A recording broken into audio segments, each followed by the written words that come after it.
जय हिंद दोस्तों, आप सभी का स्वागत है आपके इस YouTube प्लेटफॉर्म MCQ स्टडी पर। तो दोस्तों, आज हम बिहार स्पेशल जीके क्विज़ का 9वां भाग लेके आए हैं। इसके पहले के हम 8 पार्ट आपके लिए अपलोड कर चुके हैं। तो दोस्तों, आप हमारे YouTube चैनल की प्लेलिस्ट पर जाकर इसके जो पिछले 8 पार्ट हैं ये देख सकते हैं। ये जो बिहार का टीचर्स की जो भर्ती है उसके लिए बहुत ही इम्पोर्टेंट है, और BPSC और बिहार जो बिहार SSC CGL वगैरह जो एग्ज़ाम होते हैं बिहार के, उनके लिए भी इम्पोर्टेंट है। और जो स्टेट लेवल पे जो भी बिहार के एग्ज़ाम होते हैं उन सभी के लिए ये क्विज़ इम्पोर्टेंट है। तो आप सभी पिछले 8 क्विज़ ज़रूर देखें। तो दोस्तों, अब हम शुरू कर रहे हैं आज का पहला क्वेश्चन, लेकिन उससे पहले कि आप हमारा जो वीडियो है पूरा देखें, इसके अलावा हमारे वीडियोस को लाइक भी करिए। इसमें जो भी प्रश्न पूछा जाए कमेंट करिए, और अपना फीडबैक कमेंट में लिखकर ज़रूर दीजिए हमको, जिससे हम और बेहतर तरीके से कंटेंट तैयार कर पाएँ और बेहतर तरीके से प्रेजेंटेशन वगैरह दे सकें। और लाइक ज़रूर करिएगा हमारे वीडियो को, क्योंकि आपके लाइक करने से हमारा वीडियो ज़्यादा से ज़्यादा लोगों तक पहुंचेगा।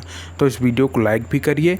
और अगर आप हमारे इस चैनल पर पहली बार आए हों तो हमारे चैनल को सब्सक्राइब करके बेल आइकन ज़रूर दबाइएगा, जिससे हमारे सभी आने वाले वीडियोज़ के नोटिफिकेशन आपको समय पर मिल सकें। और अगर आपने अभी तक चैनल सब्सक्राइब नहीं किए तो चैनल ज़रूर सब्सक्राइब करिए। तो दोस्तों, बिहार स्पेशल जीके क्विज जो 9वां भाग है उसका पहला क्वेश्चन करते हैं। पहला क्वेश्चन है, बिहार में अजगैबीनाथ मंदिर कहाँ स्थित है? तो बिहार में जो अजगैबीनाथ मंदिर है कहाँ पे स्थित है? तो बिहार में जो अजगैबीनाथ मंदिर है वो है सुल्तानगंज में। कहाँ पे स्थित है? सुल्तानगंज में।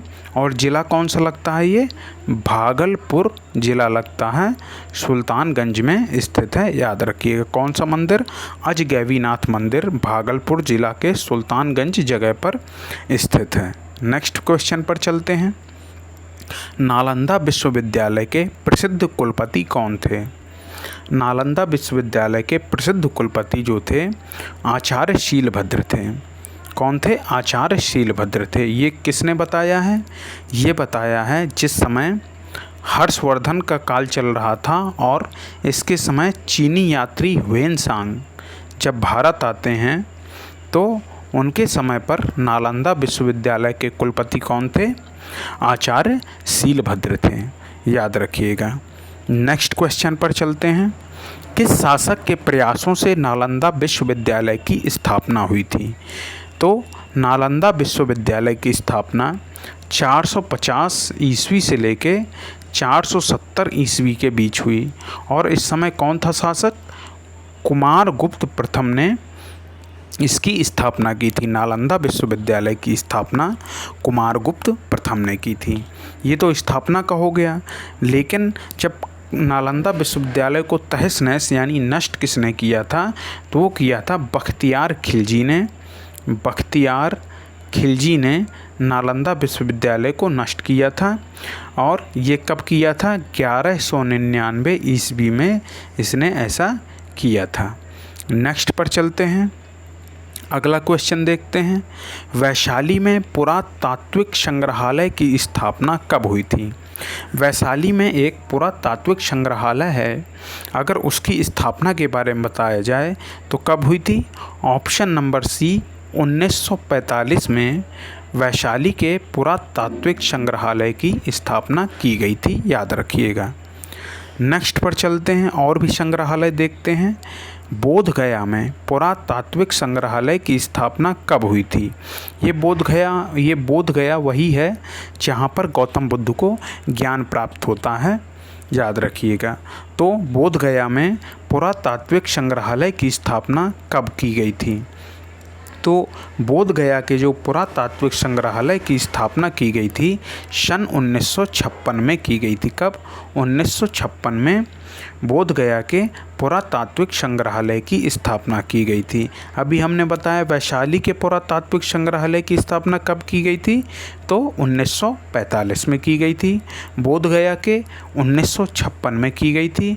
और बिहार राज्य के चंद्रभारी संग्रहालय की स्थापना जो दरभंगा में है कब की गई थी? तो ये की गई थी 1957 में। तो याद रखिए, वैशाली के पुरातात्विक संग्रहालय की स्थापना 1945, बोध गया के पुरातात्विक संग्रहालय की स्थापना 1956 और बिहार के चंद्रभारी संग्रहालय जो दरभंगा में है इसकी स्थापना 1957 ईस्वी में की गई थी। नेक्स्ट पर चलते हैं, बिहार में गया संग्रहालय की स्थापना कब हुई थी? याद रखिएगा, वो बोध गया का पुरातात्विक संग्रहालय अलग है। इसमें पूछा गया है बिहार में गया संग्रहालय की स्थापना कब की गई थी। तो अगर बिहार में गया संग्रहालय की बात की जाए तो 1974 में की गई। हाँ, इसका थोड़ी अभी कन्फ्यूजन है, इसको हम आपको कमेंट सेक्शन में बता देंगे। लग रहा है कि 1974 में की गई थी, लेकिन इसमें ऑप्शन ही नहीं है, तो अभी हम देख लेंगे और कमेंट सेक्शन में आपको बता देंगे। नेक्स्ट पर चलते हैं, कमेंट सेक्शन में पिन कर देंगे ये वाला प्रश्न का आंसर। 1974 होगा तो 1974 लिख देंगे, 1971 या 70 में जो भी होगा तो वो लिख देंगे। नेक्स्ट पर चलते हैं, बिहार राज्य में नवादा संग्रहालय की स्थापना कब की गई? अगर बिहार राज्य में नवादा संग्रहालय, हाँ एक मिनट, हाँ याद आ गया, इसका 1970 होगा। हाँ देख लीजिए, बिहार में गया संग्रहालय की स्थापना कब हुई थी? प्रश्न फिर से देख लीजिए कि बिहार में गया संग्रहालय की स्थापना कब की गई थी? तो बिहार में जो गया संग्रहालय की स्थापना की गई थी 1970 में की गई थी। आपका ऑप्शन नंबर 20 सही हो जाएगा। नेक्स्ट क्वेश्चन देख के याद आ गया कि ये 1970 में, क्योंकि नवादा संग्रहालय की स्थापना 1974 में की गई है। तो अगर नेक्स्ट क्वेश्चन देखें कि नवादा संग्रहालय की स्थापना कब की गई बिहार में, तो नवादा संग्रहालय की स्थापना कब की गई? 1974 ईस्वी में की गई थी। याद रखिएगा, नवादा संग्रहालय की स्थापना 1974 में की गई। बिहार में गया संग्रहालय की स्थापना 1970 में की गई थी। नेक्स्ट पर चलते हैं, अगला क्वेश्चन कौन सा है? हाँ, बिहार में बौद्ध की ताम्र मूर्ति कहाँ से प्राप्त हुई थी? बिहार में बुद्ध की ताम्र मूर्ति कहाँ से प्राप्त हुई थी? तो ये हमें प्राप्त हुई सुल्तानगंज भागलपुर से। सुल्तानगंज भागलपुर से हमें ये मूर्ति प्राप्त हुई। और यहीं पर हमने आपको पहला क्वेश्चन क्या बताया था? अजगैबीनाथ का मंदिर भी सुल्तानगंज भागलपुर में ही स्थित है। नेक्स्ट पर चलते हैं, बिहार की चक्रवर्ती देवी किस शैली की प्रमुख चित्रकार थीं? तो जो चक्रवर्ती देवी थीं ये बिहार की मंजूषा शैली की प्रमुख चित्रकार थी। कौन सी शैली की? मंजूषा शैली की, याद रखिएगा। नेक्स्ट पर चलते हैं, अगला क्वेश्चन है, बिहार में Arabic and Persian research institute कहाँ स्थित है? कौन सा? बिहार में Arabic and Persian research institute कहाँ स्थित है? तो अगर इसकी बात की जाए, बिहार में अरबियन एंड जो पर्शियन रिसर्च इंस्टीट्यूट है ये कहाँ स्थित है? ये स्थित है बिहार की राजधानी पटना में। कहाँ पे स्थित है? बिहार की राजधानी पटना में स्थित है। और बिहार का जो हाई कोर्ट है यानी उच्च न्यायालय ये भी पटना में ही स्थित है। अगर बिहार के हाई कोर्ट की बात की जाए, यानी हाई कोर्ट के जो चीफ जस्टिस हैं यानी मुख्य न्यायाधीश, वो कौन है? वो हैं विनोद चंद्रन। कौन है? जस्टिस विनोद चंद्रन इस समय बिहार का जो उच्च न्यायालय है उसके मुख्य न्यायाधीश हैं। और राज्यपाल की बात की जाए बिहार के, तो राज्यपाल हैं राजेंद्र विश्वनाथ अर्लेकर। कौन है? राजेंद्र विश्वनाथ अर्लेकर बिहार के राज्यपाल हैं। मुख्यमंत्री तो आप जानते ही हैं, मुख्यमंत्री हैं नीतीश कुमार। नेक्स्ट क्वेश्चन पर चलते हैं, मिथिला संस्कृत पीठ की स्थापना कब की गई? अगर मिथिला संस्कृत पीठ की स्थापना की बात की जाए तो ये सन 1951 में मिथिला संस्कृत पीठ की स्थापना की जाती है।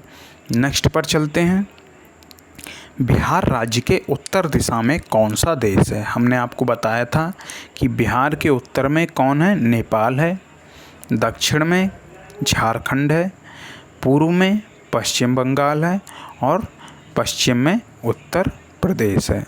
तो बिहार के उत्तर दिशा में नेपाल देश जो है बिहार के साथ सीमा बनाता है, तो ऑप्शन नंबर बी। और नेपाल के साथ बिहार के 7 राज्य जो हैं सीमा बनाते हैं, याद रखिएगा। कौन कौन से हैं? पश्चिमी चंपारण, इनको नाम याद कर लीजिए क्योंकि प्रश्न पूछ सकता है।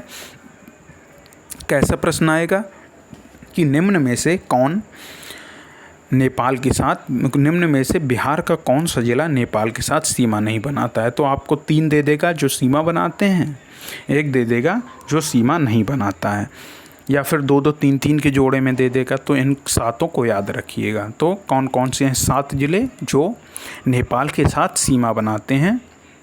वो हैं पश्चिमी चंपारण, पूर्वी चंपारण, सीतामढ़ी, मधुबनी, सुपौल, अररिया और किशनगंज। एक बार फिर से सुन लीजिए और नोट भी कर लीजिए। पश्चिमी चंपारण, पूर्वी चंपारण, सीतामढ़ी, मधुबनी, सुपौल, अररिया और किशनगंज। नेक्स्ट पर चलते हैं। निम्न में से कौन सा राज्य बिहार राज्य के पूर्वी क्षेत्र में स्थित है? अभी हमने आपको बताया कि पूर्व में कौन है, पूर्व में पश्चिम बंगाल स्थित है। तो अब इसमें से प्रश्न ये बन के आएगा, निकल के आएगा कि पश्चिम बंगाल के साथ बिहार के कितने ज़िले सीमा बनाते हैं? तो बिहार के 3 ज़िले जो हैं पश्चिम बंगाल के साथ सीमा बनाते हैं। अब दूसरा क्वेश्चन इसी से निकल के आएगा कि कौन कौन से वो 3 ज़िले हैं जो पश्चिम बंगाल के साथ सीमा बनाते हैं? बिहार के कौन कौन से 3 ज़िले जो पश्चिम बंगाल के साथ सीमा बनाते हैं? तो पहला है किशनगंज, दूसरा पूर्णिया और तीसरा है कटिहार। कौन कौन सा है? किशनगंज, पूर्णिया और कटिहार किसके साथ सीमा बनाते हैं? पश्चिम बंगाल के साथ सीमा बनाते हैं। नेक्स्ट पर चलते हैं। बिहार में मगध विश्वविद्यालय स्थित है। ये बिहार में मगध विश्वविद्यालय कहाँ पे स्थित है?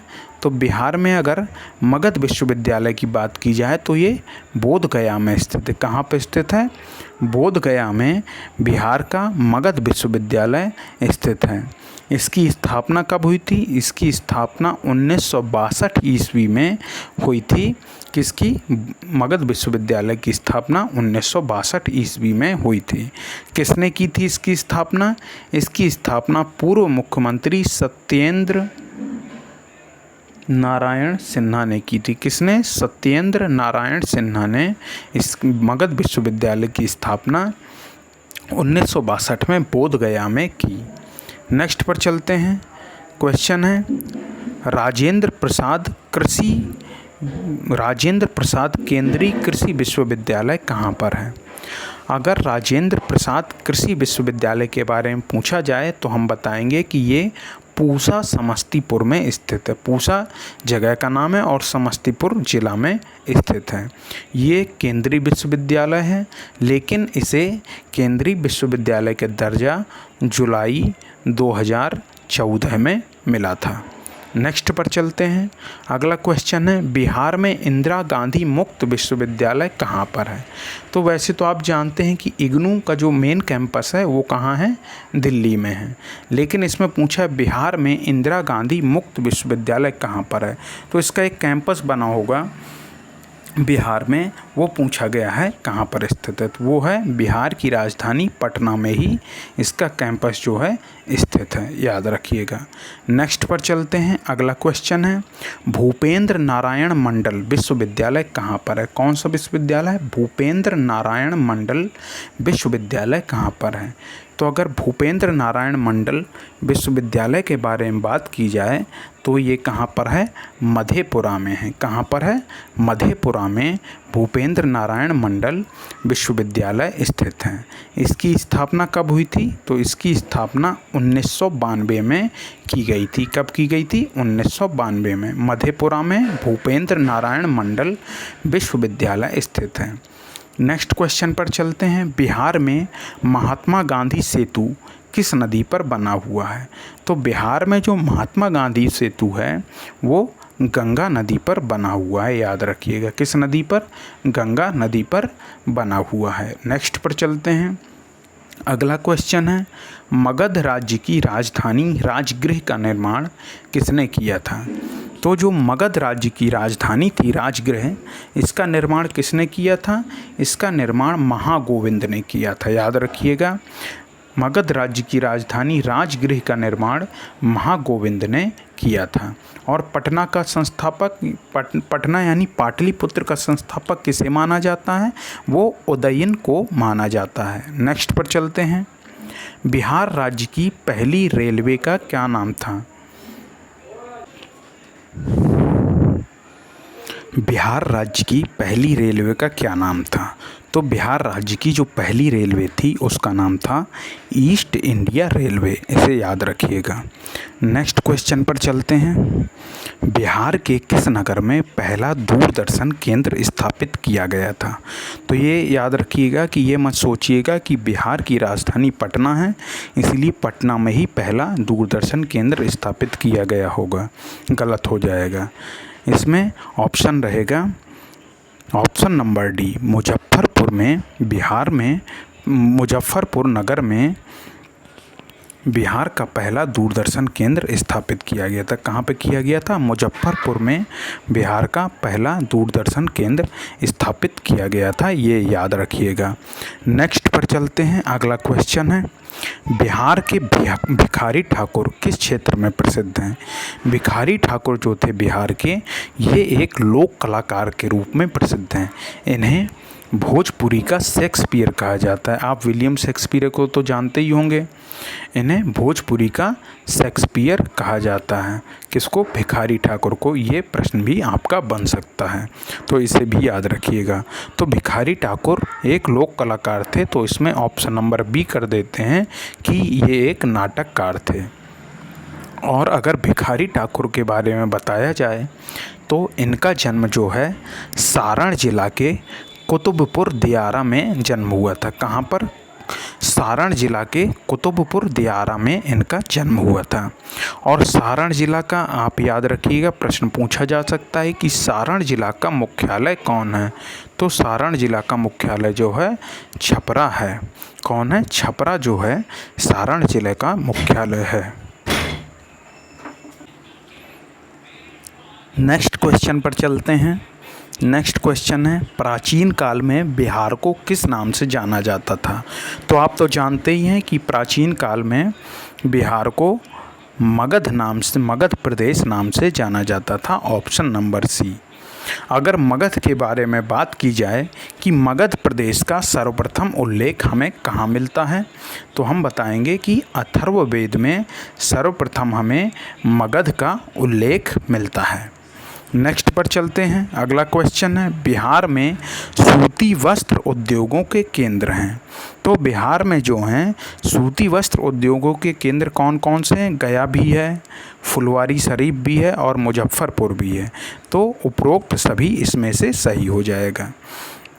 अगर वर्तनी इसमें शुद्धि की जाए तो उपरोक्त को कैसे लिखा जाएगा? उपर्युक्त सभी। हमने आपको हिंदी जब पढ़ाया था वर्तनी शुद्धि तब आपको बताया था।